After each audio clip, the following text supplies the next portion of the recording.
నమస్కారం అమ్మా. నమస్కారం అమ్మా, మీకోసమే ఎదురు చూస్తున్నాం. ఈసారు మా యూనియన్ ప్రెసిడెంట్ అమ్మా. నమస్కారం అమ్మా. నమస్కారం. రండమ్మా. ఏటా నేనేగా ఆవిష్కరించేది. ఈసారి ముఖ్య అతిథిగా వచ్చావుగా, నీ చేతుల మీదుగానే కానివ్వు. నేను ముఖ్య అతిథినైనా మీరే మాకు ముఖ్యం. ఆనవాయితీ తప్పడం ఎందుకమ్మా? జనవరి 26న రాష్ట్రపతి, ఆగస్టు 15న ప్రధానమంత్రి ఎలాగో అలాగే మీరే జెండా వందనం చేయాలి.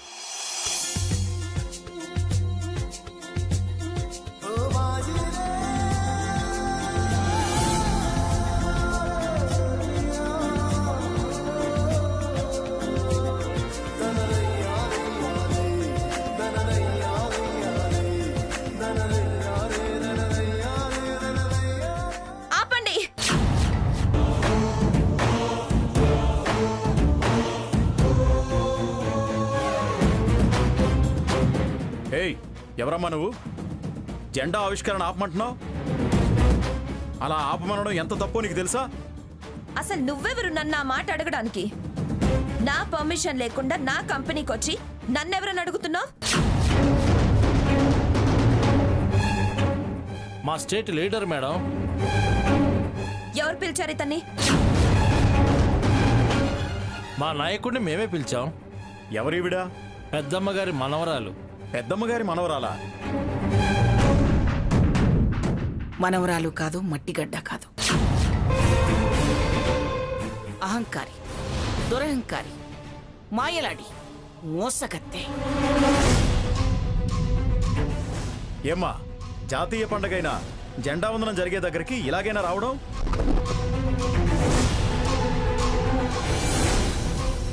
వాళ్ళని చూడండి, ఎంత పద్ధతిగా జాతీయత, సాంప్రదాయం ఉట్టిపడేలా ఉన్నారు. పగటి వేషం వేసుకొచ్చిందే కాక పెద్దావిడ్ని ఆపు అని అలా సంబోధిస్తున్నావు. సభ్యత, సంస్కారం లేదా? నువ్వు చాలా ఎక్కువగా మాట్లాడుతున్నావు. ఏమయ్యా, జెండా వందనానికి రండని పిలిచింది ఇందుకేనా? స్వర్ణను పిలిచి ఆవిడతో జెండా ఎలా ఎగరవేయిస్తారు? నేను వీరిని పిలిచింది జెండా వందనానికి, జెండా ఆవిష్కరణ కాదు. అయినా చైర్మన్ గారు ఉండగా మీరెలా ఎగరేస్తారు? ఎలా ఎగరేద్దామనుకుంటున్నారు? హే, కంపెనీ మొత్తం నాదయ్యాక ఇంకా ఆవిడ చైర్మన్ అండి. ఏంటి, కంపెనీ మీద? అమ్మమ్మ గారిని మోసం చేసి రాయించుకుంది. రాయించుకుంటే సొంతం అయిపోతుందా? పైచ్యం తలకెక్కి అలా అనుకోవడం దానికి అలవాటు. ఆస్తి నీదైనంత మాత్రాన చైర్మన్ పదవి నీదైపోదు. అది బోర్డు మెంబర్స్ డిసైడ్ చేయాలి. గడ్డి తినగానే అరగదే, నెమరేయాలని పశువులకు కూడా తెలుసు. కాగితం రాయగానే నీ సొంతమైపోదని నీకు తెలీదు. నువ్వు కాగితం అనుకుంటున్నావు మంగా, కానీ నేను వాటికి నోటరీ చేయించి, రిజిస్ట్రేషన్ వాల్యూ చెల్లించి పవర్ కలిగించా. వాటి లెక్కలు తర్వాత చూద్దాం. అప్పుడు వాగుదు గాని నీ వాగుడు. అమ్మమ్మ గారు, ముందు జెండా వందనం కానివ్వండి. నేను చేయనివ్వను. ఇంకోసారి ఆ మాట అంటే జైలుకి వెళ్లాల్సి ఉంటుంది. ఏంటి బెదిరిస్తున్నావా? అసలు ఎవరండి మీరు? ప్రోగ్రామ్ దగ్గర డిస్టర్బ్ చేయకుండా వెళ్ళండి. మేము స్వర్ణ ఫ్రెండ్స్. పేడ ముద్దలేం కాదు, కొండే అవతలికి. దానికి చల్లకి గతి లేదు గాని మీకు పెరుగు కావాలని చీటీ రాసిచ్చిందా? ఇవిడ మళ్ళీ మొదటికొచ్చింది. తర్వాత తెలుద్దాం. పదండమ్మమ్మ. ఏమిటే నువ్వు తెలిచేది? నీటి మీద గరిక పోవే. అమ్మా, అలాంటి సంస్కారం లేని వాళ్ళతో మీకెందుకు? మీరు జెండా ఆవిష్కరణ కానివ్వండి.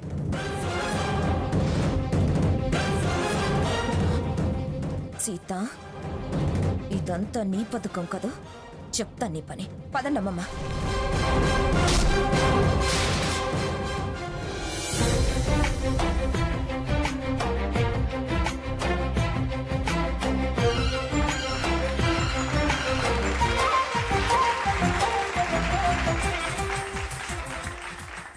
जनगणमन अधिनायक जय हे भारत भाग्य विधाता पंजाब सिंधु गुजरात मराठा द्राविड उत्कल वंगा विंध्य हिमाचल यमुना गंगा उच्चल जलधि तरंगा तव शुभ नामे जागे तव शुभाशिष मागे गाहे तव जय गाथा जनगण मंगलदायक जय हे भारत भाग्य विधाता जय हे जय हे जय हे जय जय जय जय हे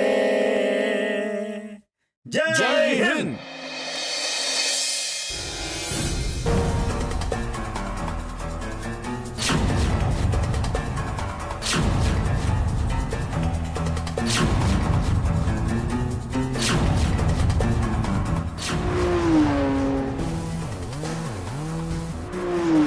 గుద్దేయాలి, ఒక్కొక్కరిని కారుతో గుద్ది చంపేయాలి.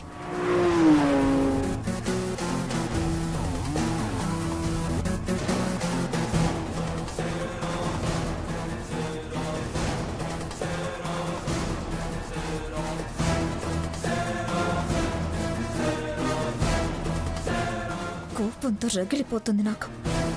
ఎంత అవమానం! మనవరాలు కాదు, మట్టిగడ్డ కాదు, అహంకారి, దురహంకారి, మాయలాడి, మోసగత్తే.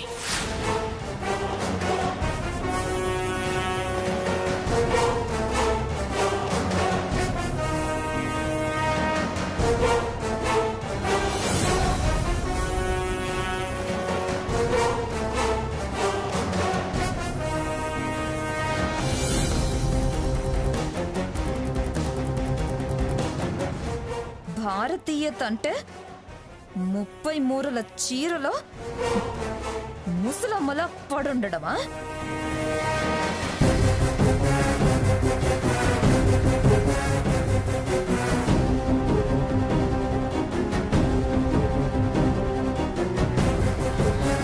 ఎవడు ఎవడు వాడు? ఎవడైతే మనకేంటి, గొట్టంగాడు. నన్ను వదిలేసి ఆ మంగమ్మతో జెండా వందనం చేయించాడు. చెప్తా చెప్తా వాడి సంగతి.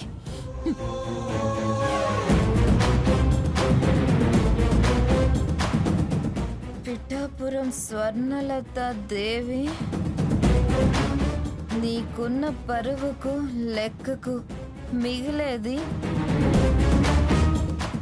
ఎప్పుడు ఈ అవమానమే. దానికి చల్లకి గతి లేదు గాని మీకు పెరుగు కావాలని చీటీ రాసిచ్చిందా?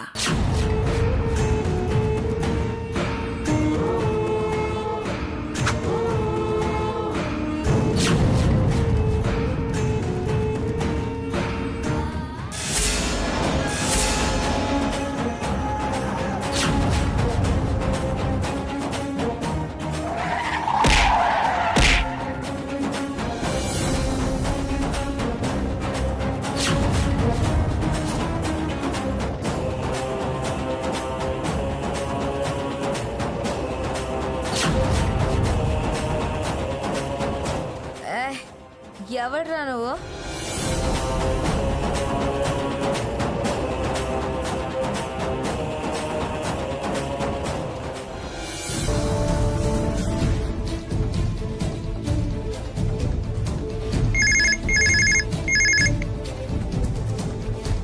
హలో, నేను పోలీస్ స్టేషన్ నుంచి మాట్లాడుతున్నాను. పోలీస్ స్టేషన్ నుంచా? ఏం జరిగిందండి?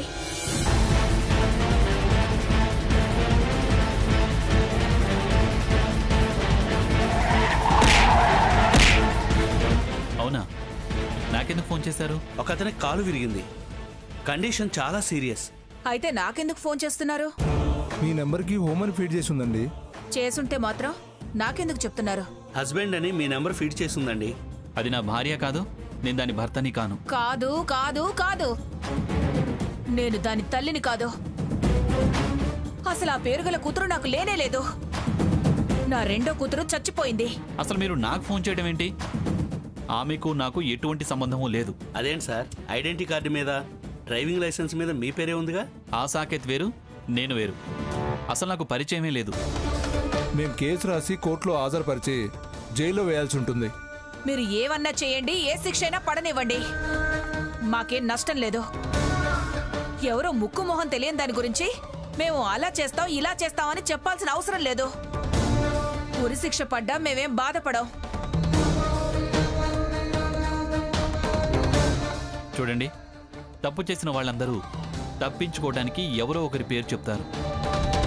అంత మాత్రాన వాళ్ళు మాకు తెలిసిన వాళ్ళు, కావాల్సిన వాళ్ళు అవుతారా?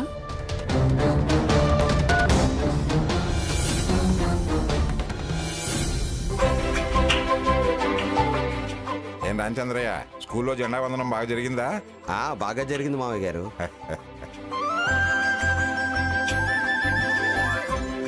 ఏమ్మా సీత, జెండా వందనం బాగా జరిగిందా? బ్రహ్మాండంగా జరిగింది తాతయ్య గారు. అమ్మమ్మ గారే జెండా వందనం చేశారు. వర్కర్స్ అంతా ఇంత అభిమానం చూపించారండి. ఎంత గౌరవం ఇచ్చారో. నా పెద్దరికం నాకు ఇచ్చారు. మర్యాద దక్కించుకున్నావన్నమాట. చాలా ఆనందంగా ఉంది మంగ. జెండా ఎగరేద్దామని అక్కడికి స్వర్ణ వచ్చింది తాతయ్య. దానికి చల్లకి గతి లేదు గాని మీకు పెరుగు కావాలని చీటీ రాసిచ్చిందా? అమ్మా, అలాంటి సంస్కారం లేని వాళ్ళతో మీకెందుకు? మీరు జెండా ఆవిష్కరణ కానివ్వండి. అందుకే స్వర్ణ అక్కడి నుంచి కోపంగా వెళ్లిపోయింది తాతయ్య గారు. ఓహో, అదనమాట. ఆ మంట చల్లారడానికి మందు తాగి ఒళ్ళు మరిచి ఎక్కడో యాక్సిడెంట్ చేసిందట. పోలీసులు తీసుకెళ్లి స్టేషన్లో ఉంచారట. నిజమా? మీకెవరు చెప్పారు అత్తయ్య గారు?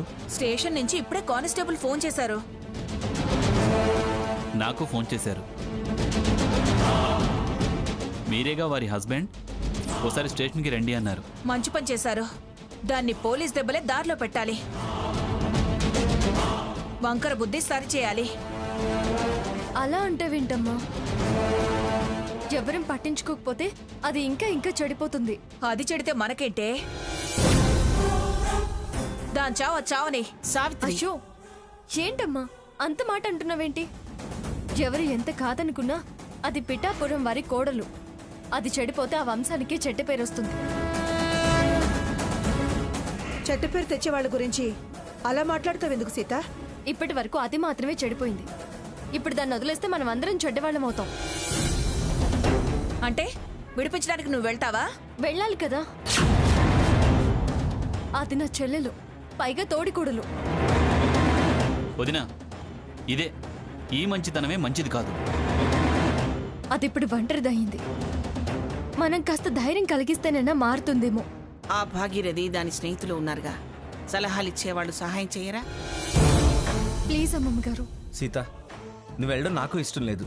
రఘు, కాస్త దాని పరిస్థితి ఆలోచించు. నన్ను అర్థం చేసుకో. అది కాదు వదినా, నువ్వు వెళితే మహోన్నత్ మీద ఒట్టే.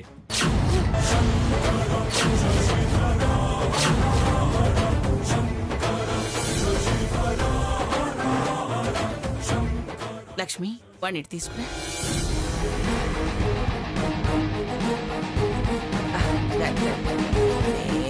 బుజ్జి కన్నా. సాకేత్, ఏమిట్రా నువ్వు మాట్లాడేది? వర్షాడి మీద ఒట్లేమిట్రా?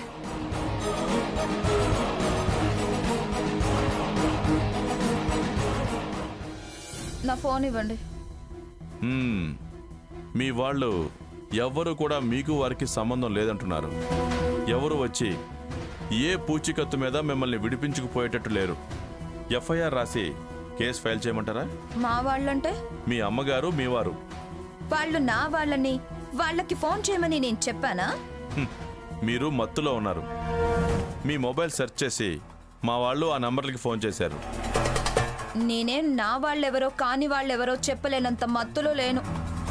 యాక్సిడెంట్ అయిందిగా, భయంలో ఉన్నాను. ఓహో, అంటే మీరు తాగలేదు, మత్తులో లేను అంటారు. పైగా ఇవాళ ఆగస్ట్ 15th. వైన్ షాప్లే మూసేస్తారు, కానీ మీరు తాగి యాక్సిడెంట్ చేశారు. అది చాలా పెద్ద నేరం, తెలుసా?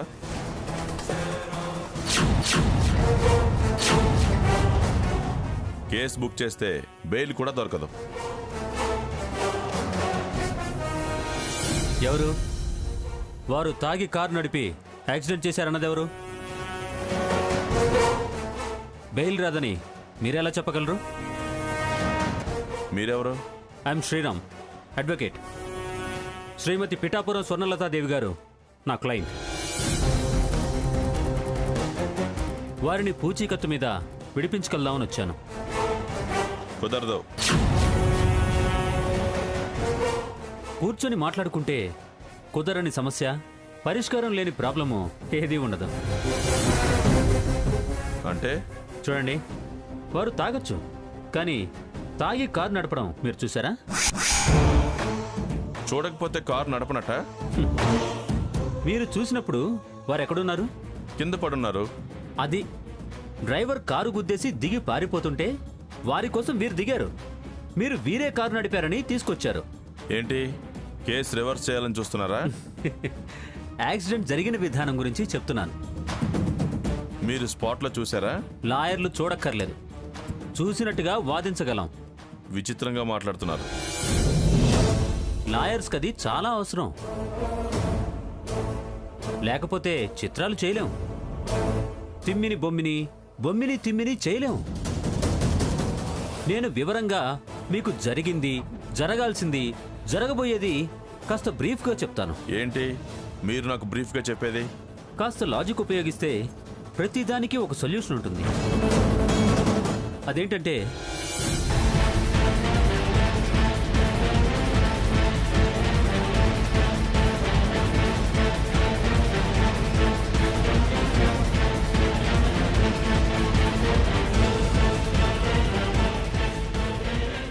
ఇక్కడ సైన్ చేయండి.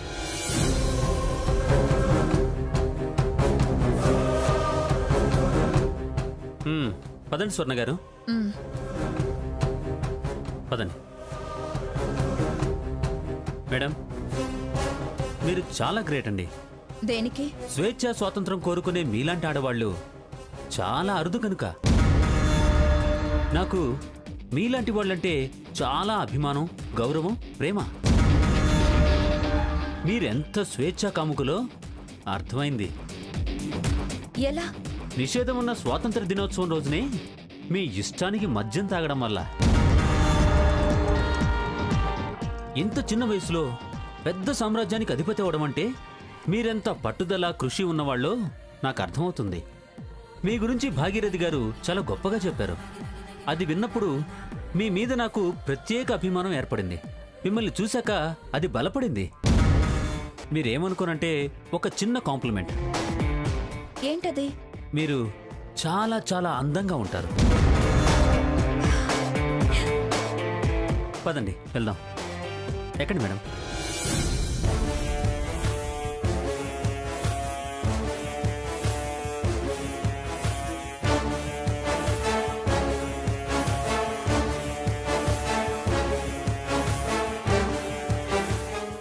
అందం, ఆస్తి, అంతస్తు, అధికారం అన్నీ ఒకరి సొంతం అవడం అదృష్టం.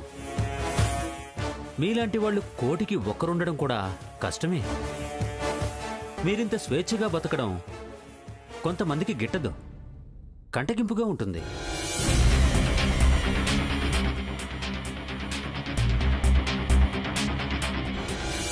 శ్రీరామ్, నువ్వే గనక పూనుకోకపోతే స్వర్ణకు బెయిల్ వచ్చేది కాదు.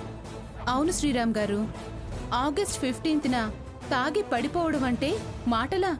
పెద్ద క్రైమ్. చాలవే. జెండా వందనం టైంలో నాకు జరిగిన అవమానానికి విషం తాగాలనిపించింది.